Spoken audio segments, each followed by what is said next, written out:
جی یہ جو لوگ ووٹ آف نو کانفیڈنس کی بات کر رہے ہیں، میں اڈیالہ جیل میں نے کہا تھا یہ الیکشن کا رزلٹ جو ہے بڑے بڑے لوگوں کو فائدہ دے گا، اور عمران خان پہ عدم اعتماد ہو گیا۔ اس طرح کے الیکشن جو ہیں قومیں تسلیم نہیں کرتی۔ ہم نے ایک الیکشن کروایا اور 71 میں آدھا ملک گنوا بیٹھے۔ بظاہر تو یہ لگتا ہے فلاں کو ہرا دو، فلاں کو جتا دو، فلاں کو کاف میں بیچ چھوڑو، فلاں کو فلاں جگہ بیچ چھوڑو، اس کے مابعد اثرات بڑے خطرناک ہوتے ہیں۔ اور 2018 الیکشن چوری کرنے کے اثرات آج دیکھ لیں، 160 روپے 68 روپے آپ کو پیٹرول سپر ہائی ایکٹن اور یہ مل رہا ہے۔ پوری قوم اس وقت جو ہے نا، وہ ایک گاندھی والا الیکشن جو ہوا تھا اس کے اثرات جو ہیں قوم پہ آ چکے ہیں۔ لوگوں نے اب ایک وقت کا کھانا چھوڑ دیا، لوگ دوائی نہیں لے رہے، لوگ سس کے مر رہے ہیں۔ لوگ کہتے ہیں یار یہ ہاسپٹل سے زیادہ ہومیوپیتھک ڈاکٹرز کے پاس دنیا جا رہی ہے، اس لیے کہ سستا علاج ہو رہا ہے۔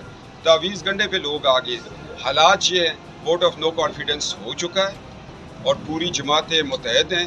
جو اس وقت عمران خان اینڈ کمپنی کو گھر نہیں بھیجے گا وہ قوم کا وفادار نہیں ہو سکتا۔ صحافیوں پر تشدد ہو رہا ہے، دن دیہڑے اٹھایا جا رہا ہے، محسن جمیل بیگ صاحب کو بھی، اور اس پر کیا کہیں گے آپ؟ دیکھو بیگ صاحب کی میں نے رات کو فلم دیکھی ہے۔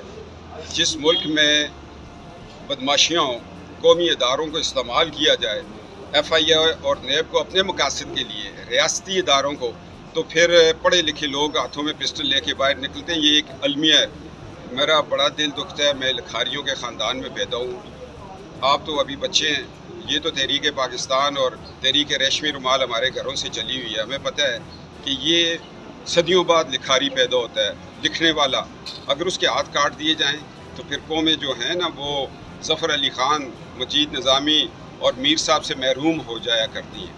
اور مولانا محمد علی جوہر اور شوکت علی خان جیسے قوم جو لکھاری تھے، جنہوں نے قوم کو جگایا، ڈاکٹر علامہ اقبال، ان سے بیچارے قومیں مایوس ہوتی ہیں۔ یہ لوگ ہوتے ہیں جو چھپے ہوئے لیڈر ہوتے ہیں۔ صحافیوں کو مارنا نہیں چاہیے، مگر جو پچھلے دنوں صحافیوں کے مالکان نے وتیرہ اپنایا ہوا ہے اپنے چینلز کو چلانے کے لیے اور اپنے بزنس کو بچانے کے لیے، غریب صحافیوں پہ ڈنڈے پڑتے ہیں۔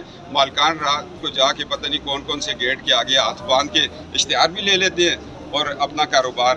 صحافت کو کاروبار مت بناؤ، پیدا کرو ایک وارث میر باغی جیسا، عامر میر باغی جیسا، تو پھر مزہ آئے گا آپ کو۔ یوٹیوب پر گوگلی ٹی وی دیکھنے کے لیے youtube.com کی سرچ بار میں گوگلی ٹی وی ٹائپ کریں۔ گوگلی ٹی وی کے پیج پر سرخ رنگ کے سبسکرپشن والے بٹن پر کلک کرنا نہ بھولیے۔ یوٹیوب پر اپلوڈ ہونے والی ویڈیو سے باخبر رہنے کے لیے بیل آئیکن پر کلک کیجیے۔ آپ کو ہر نئی آنے والی ویڈیو کے بارے میں نوٹیفیکیشن موصول ہو جائے گا۔